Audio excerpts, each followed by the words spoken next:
Sveiki visi gimę po svarstyklių ženklu. Pasižiūrėkime, kas laukia jūsų periodų nuo balandžio 29 iki gegužės 5 dienos.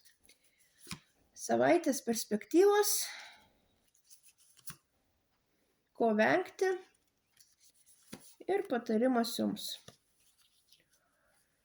Šią savaitę svarstyklės panašu, kad susidurs su teisingumu, su teisėsauga ir čia jau visoms sritims. Tai liečia tiek materialų pasaulį, tai liečia ir tokį dvasinį pasaulį. Tiesiog gali veikti ne tik, sakykime taip, žmonių teisė, bet ir karminiai įstatymai. Taip kad neužsiminėkit kažkokiom tai nelabai legaliom veiklom, neužsiminėkit manipuliacijom, nes jums tiesiog nepavyks išvengti atsakomybės už savo veiksmus. Ko vengti?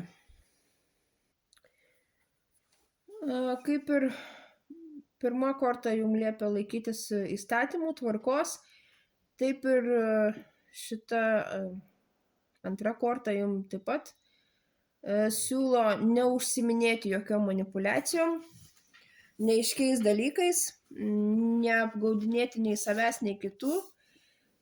Labai kontroliuokite savo vaizduotę, nes iš tikrųjų kai kurie reikalai nebus tokie, kaip iš išorės atrodo. Tiesiog bus nemažai tokių povandeninių srovių, kurių jūs šiuo metu bent jau negalit matyti. Ir patarimas jums. Šiuo laikotarpiu stenkitės visą savo dėmesį nukreipti į šeimą, į šeimos reikalus, galbūt į kažkokią tai bus šeimos šventė, ar tai gimtadienis, ar tai krikštynos, ar tai vestuvės. Tai jeigu turit galimybę, nuvažiuokit į savo gimtąjį miestą, kaimą, pas savo giminės. Tiesiog